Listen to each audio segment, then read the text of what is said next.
Ever been to a concert or sporting event where the atmosphere was electric, almost like there was something more than just the event going on in the room? Something connecting everyone there. Well, there are scientists out there trying to prove what you felt actually was something real.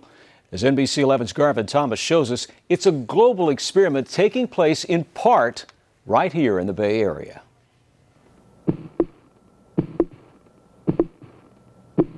What is going on inside this small metal box may one day shake the firmly held beliefs of millions of people. At the very least, it may change how human beings think about their world, their connection to it, and their connection to each other. And if this box is going to do any of that, it will be doing it in, of all places, Mike Japonis' living room. That's it. It is nothing more than a simple random number generator. It flips a digital coin, if you will, 200 times a second. Including Japonis's, there are 70 of them scattered around the world. They are called eggs, and they are the machines at the core of the Global Consciousness Project. It's pushing the boundaries of knowledge. Here's how it works. 24/7, 365, the eggs flip their imaginary coins, then send the results to a computer in Princeton, New Jersey. On most days, the output is, as it should be, random. But every once in a while, the eggs behave strangely. They veer off random and start acting in unison. On a graph, these phenomena show up as spikes, such as this one. And here is where this all gets very interesting. The date of this spike is September 11th, 2001. Just a coincidence? Well, how about this spike? Oh my God! December 26th, 2005. Or this one. April 8th, 2006.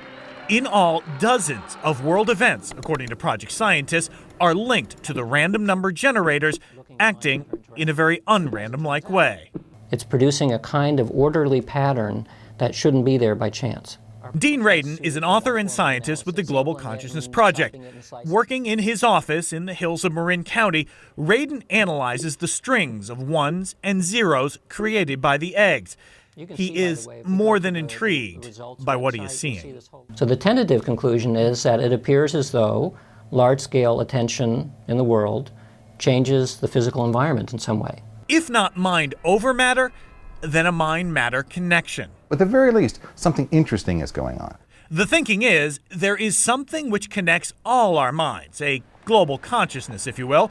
And on 9/11, for example, instead of everyone concentrating on different or random things, we all focused on the same thing.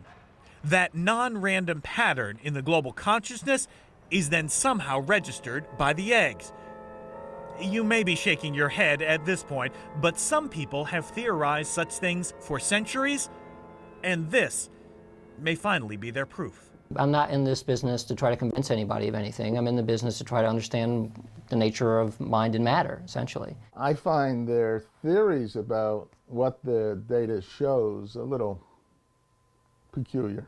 Jerry Schwartz is one of those not yet convinced. A computer scientist and self-proclaimed skeptic, Schwartz believes there is so much data and so much room for interpretation that it is just too easy for someone or a group of someones to find what they want to find. Their results will match their expectations unless extreme care is taken to make sure that there's no way for them to influence the outcomes. And now, if you, like Jerry Schwartz, are also skeptical, this next claim probably won't help.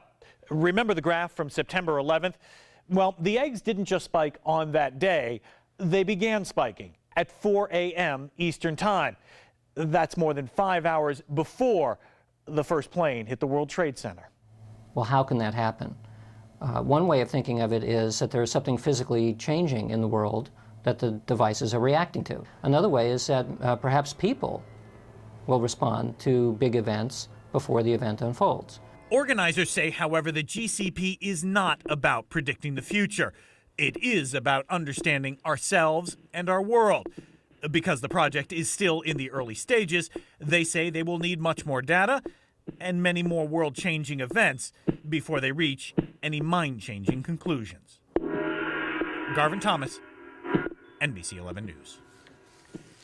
Now, you can go to our website, NBC11.com, and watch real-time results from the eggs. You can also see a list of world events which project scientists believe did or did not influence the eggs.